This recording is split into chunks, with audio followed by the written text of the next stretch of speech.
All right, everybody, please welcome to the stage, I believe, our first author of today, Josie Cox. Before we get into her book, I want everybody to pull out your phone. This is an interactive exercise. I feel like I've had a shtick every time I come up. Interactive exercise. Pull out your phones. I want you to go to your favorite book shopping site. I want you to type in women, money, and power. The Rise and Fall of Economic Equality. This is Josie's book. I'm 3 chapters in, and it is absolutely foundational to our understanding of everything that we've heard already today. It actually underscores all of the programming that we've sat through already, and it's a very, very historical and anecdote-driven narrative of women's equity in the workplace. So Josie, welcome. Thank you. And I know we only have a short time together. We have to hold the mics close. So tell us why you felt so compelled to write the book, and if you wouldn't mind giving a little bit of your background, because I think that's really important as to why you wrote the book. Sure. Okay. Amy, thank you so much. And who knew that you also did publicity? There we go. I'm a That's something hustler. new over there. First of all, it's an absolute joy to be here this afternoon. I realise that we are literally standing between you and wine, so I appreciate the attention. And what a venue as well. I mean, look, it's still not over the view, so this is incredible. So as Amy said, I'm a journalist. I've been a journalist for about 15 years. I started my career at Reuters, covering financial markets. I then worked for several years as a correspondent at the Wall Street Journal. And, I wasn't writing about gender. I wasn't writing about the gender pay gap, about gender gaps generally. But in a way, I kind of was, because every time I was reporting a story about stocks going up, stocks going down, interest rates being cut, whatever it was, I felt compelled as a journalist and as a decent human to try and get gender balance into my stories.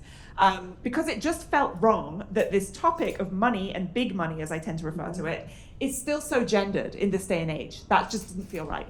But it was a tough job because A, there were not a lot of women at the large companies that I was talking to who were cleared to speak to the press. And B, a lot of them had sort of been conditioned into thinking that they weren't good enough to speak to the press or that they didn't have anything to say. Anyway, so that was sort of my first encounter with this whole topic of gender inequality in the world of big money. Fast forward a few years, I became business editor at The Independent in the UK. That was also a time when a gender pay gap reporting mandate was coming into effect in the UK, which effectively meant that every company employing at least 250 people had to, from one day to the next, start publishing its gender pay gap for each quartile of the company. And so as a financial journalist, as someone who really gets excited about data, I suddenly had all this data at my fingertips, which was essentially spelling out what we already knew, but in sort of, presenting all this very compelling evidence around which we could start crafting these really important stories. And so at that point, I really realized that was going to be the focal point of my career. That was kind of the point when I realized that I was eventually going to write a book about this. But the book itself really came out of one particular moment. And it was in 2021. By this point, I'd gone freelance. I'd moved to New York. I actually moved here on the 13th of March, 2020, which I think I told you about. Everyone was like, oh, yeah. Your doorman wasn't working. No, maybe How do you not working. answer? Yeah. But I was very fortunate in that I got the opportunity to go back to school, which was something I never thought I would do. I was offered a fellowship from Columbia Journalism School, which really gave me the opportunity to kind of step out of the grind of the freelance world for a few months, think about more ambitious projects, kind of bigger reporting projects that I wanted to tackle. And in the course of that fellowship, in February 2021, when we were sort of, really in the depths of pandemic living, by that point, we'd started labeling it as a she session. We'd started realizing that the impact of the pandemic was having, in many cases, a disproportionate effect on women and women in the labor market. A lot of women were being forced to take a step out of the paid labor market in order to pick up caring responsibilities as a result of school closures, etc. Many of us will remember that. So that was the backdrop. And I had the opportunity to interview a leader of a Fortune 500 company. Now, this person is a household name. You all know him. And So I can't say the name. it was off the record. That's right. So you will have to ply me with wine tonight in order to find out more details. But I had the opportunity to ask him a couple of questions, and being so interested in the gender gap in the economy, of course, I led with the question of why do you think the gender pay gap still exists? Why is it still so prevalent? And why hasn't it really moved over the last 20 years? And this person on Zoom, of course, turned to me and said, well, what I have to really understand is that sometimes when a woman leaves the paid labor market temporarily to take a maternity leave, to have a baby, start a family, when she comes back into the paid labor market, she is just not as professionally ambitious as she was. How many parents are in the room? Bullshit. Thank you. Very well done. Yeah. That evening, I went home and I started writing the book. Because, of course, my first instinct, as was demonstrated by many of you in the room just now, was outrage, right? Of course, I was furious. But I was also sad that at the highest echelons of business, there is still this total ignorance, feigned or real, I don't really care at this stage, that it is appropriate and accurate to effectively place the blame on women to fix a problem that is so pervasive, so systemic, and that also all of us feel the disadvantages of, right? The gender pay gap, I think we've all established by now, is not just a women's problem. It is not just a problem for women to fix, but it is also something that men will benefit from if we are able to close it, right? Mm-hmm. And so, this book is very much, it's scratching an itch that I've had for many years, mm-hmm. but I also consider it a service to the industry in the sense that my goal, my mission, was to educate about the complex nature of gender gaps that still shape the economy, both in the US and beyond, and to basically just kind of like lift the lid and say, look, this is the history since the Second World War of women's journeys into the paid labor market. This is what's happened. This is the progress that we should be celebrating, but also this is where we've gone wrong. So I hope that I've achieved that in some way, and I will let you judge that when you've had a chance to read the book. And that's what I was finding so remarkable about literally the preface in chapter 1 of the book. I swear I'm not her agent. I'm just blown away by the writing. It's a historical deep dive into near history, right? It goes back to the 1800s, early 1900s, and it talks about how, we were mere possessions. Marriage is an act of subsumption. I am happily married. No shade on marriage. But all the rights we didn't have until the last 50 years. And the ratifications of laws that took 20 years after they were written into law. And it's really important because we all know the Yes We Can, the Rosie the Riveter poster, right? The women that ran the factories during World War II. But the uphill battles and the doors that were slammed in their faces when they thought, wait a minute, no, this financial autonomy, this empowerment I get, the double income at my household when my husband returned from the war, or sadly, if their spouse didn't return from the war, it was important for these women. But corporations were allowed to say, we're hiring for men only, or we'll pay you, but we're going to pay you even less than we did during the war, which was still a fraction of a man's salary. So now we're going to pay you 2x lower than what you were making during the war. And this is there's this adage, history repeats itself. This is a clear example of where history cannot repeat itself. This is where we're all responsible for the advancement, the advocacy, the action we were talking about earlier, to create equity in the workplace. We had statistics from one of the women earlier. When women achieve pay equity in the workplace, what was the statistic? $465 billion hits the economy at large. That's good for everyone. So Josie, we identified 2 anecdotes you want to take us through. Sure. And then I've asked Josie to wrap us up as to what does she want us to take away from this quick session today? All right. Wow, what a challenge. We could talk about this all day. Well, I could, you could. Yeah, clear. Okay, so the book is a history. It chronicles essentially since the Second World War, but we certainly have some throwbacks to the 1800s, as you mentioned.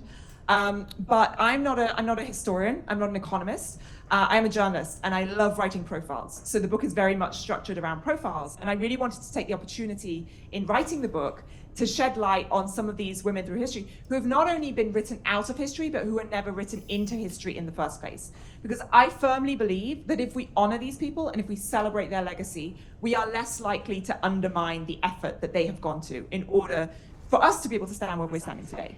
So the first woman who I dedicate almost an entire chapter to is a lady named Catherine Dexter McCormick, who was probably no one's ever heard of. I would love to see a hand if someone knows who she is. But she was born in the 1870s in the Midwest. And long story short, she effectively provided all of the funding for the research and development into the first oral contraceptive pill that became available in this country in 1960. Now, she was from a wealthy family. She was a type of woman who just didn't care about the norms and mores of the moment. She understood her potential as a wealthy woman, as an educated woman. She was also one of the first women to graduate MIT. She was an innovator. She was an entrepreneur at a time when, entrepreneur is such a new term, right? I'm sure she'd never even dreamt of being called some French terminology. Right. But she, as one example of who she was, she posed as a medical supplies buyer at a time when contraception was not even a thought in mainstream culture in the US, when Comstock laws really prevented any kind of discussion around, separating sex from reproduction, quite frankly. She traveled to Europe. She bulk bought diaphragms from medical supplies companies in France and in Germany. She ripped open the linings of her coats and dresses. She sewed them inside and she smuggled them back into the US and then distributed them, right? So this is the kind of out of the box thinking, excuse the cliche, that we can be inspired by if we know the name of the person upon whose shoulders we stand. So Catherine Dexter McCormick, and of course it should be said that we all appreciate today how inextricably linked access to healthcare, access to reproductive rights is with economic independence. And that is something that is so fundamentally important to every conversation that we have about economic rights, in my opinion. Yeah. The research was literally dying on the vine when she came across the two medical scientists that were working on what's modern day the pill. And she met with them and she wrote the first check for $10,000 and eventually ended up giving over $40 million in research to the modern day pill science. Yeah. I know we're so short on time, but if you want to know more about her, come talk to me afterwards. Or me. Or read the book. The second person I just want to take a moment to honor is a lady named Pauli Murray, who was a phenomenal legal scholar. She was the first Black woman to be hired by a white short. This is ridiculous. She was the first Black woman to be hired by a white shoe law firm in New York City. I never realized how difficult that is to say. A white shoe law firm in New York City. She had a summer analyst whose name was Ruth Bader Ginsburg. She taught Ruth Bader Ginsburg an awful lot about the importance of intersectionality, about the rights of people of color, about women, about how the civil rights movement can learn from the women's rights movement. And in fact, not only can, but has to in order to succeed. She was also a lifelong friend of Eleanor Roosevelt, and when Eleanor Roosevelt was actually lying on her deathbed, she wrote a letter crediting Pauli Murray with so much of the moral compass that she had as this incredible champion of women and of civil rights. So Pauli Murray, even if you don't read the book, look her up. She's remarkable. She's been written out of history. Her name deserves to be screamed from the rooftops. So I'm just thrilled that I have the opportunity, even in a small way, to correct the historical narrative, I suppose, and to really shed a light on how much she did and how much we all benefit from that. Well, let's talk about what Pauli did in 2008 that was pushed under the rug. What's that? Do I have the wrong anecdote? Maybe, go on. About the financial crisis. She passed away in 70s, so. Sorry, I'm a chapter ahead. So sorry. Okay, so one of the things that Josie said when we were on our prep call is, I said, what do you want we as the audience to take away from this? What is it we're going to learn, other than there's many more anecdotes in the book clearly. And you said we need to understand how systemic of a problem that is, how it interlopes through every facet of our collective human lives. You want to talk about that for a minute? Yeah, so, many of you will have read Sheryl Sandberg's Lean In 2013 when it came out. And I think that had a very important part in the chorus of conversation around women in the workplace. Nonetheless, I do think it did an unhelpful thing in the sense that it can be interpreted as placing the onus on women to fix themselves in order to fix the problem. Now, if people take away one thing from the book, it's that every single individual, every single institution, and every single government has a role to play. We need to, as governments, we need to provide policies like childcare. We need to treat childcare as a public utility in the way it is in some countries to great effect. But in this country, for example, childcare is squarely a burden of parents and individuals. Right. And if we change that, that would have a huge impact on labor force participation and on closing the gender pay gap, and just on enabling people to reach their full economic and professional potential in the workplace and beyond. Corporations can actually address the way that they function. The parameters of the workplace are still based on something that Henry Ford dreamed up 100 years ago, right? They are not fit for purpose. We saw that during the pandemic. If we provided flexible working, if we provided hybrid, if we actually considered the needs of employees and adapted our workplaces accordingly, that would also have an immeasurable effect on inequality in the workplace and on labor force participation. And then the individual, my goodness, where to begin, right? Right. Every single person, regardless of your gender, has a role to play. I still characterize, where we are today as sort of the legal part of what we've done. We've achieved an awful lot in terms of the legal part and the law. But that's a huge fishing net with these huge holes, right? The most egregious legal offenses get caught in that. You can't fire a woman for getting pregnant, for example. But everything else kind of weasels its way through. And that's culture, that's microaggressions, that's hiring decisions, that's biases, that's heuristics. And it's our responsibility, as humans, all of us are biased. That's not a bad thing, that's just the way it is. But it is our responsibility to understand how the biases that inform our own decision making impact the world around us, and impact the teams we manage, and impact the people we speak to. So if there's one takeaway from the book, learn more about your own biases, learn about the science behind decision making in workplaces, and just take a long, hard look at how you're impacting the world around you and the teams in which you work and the people with whom you have relationships. Thank you. Everybody, the book, Women, Money, and Power. This is Josie Cox. Find her at Happy Hour. I'm trying to convince her to stay for all your questions. Thank you so much for joining us. So much for having me. Thank you.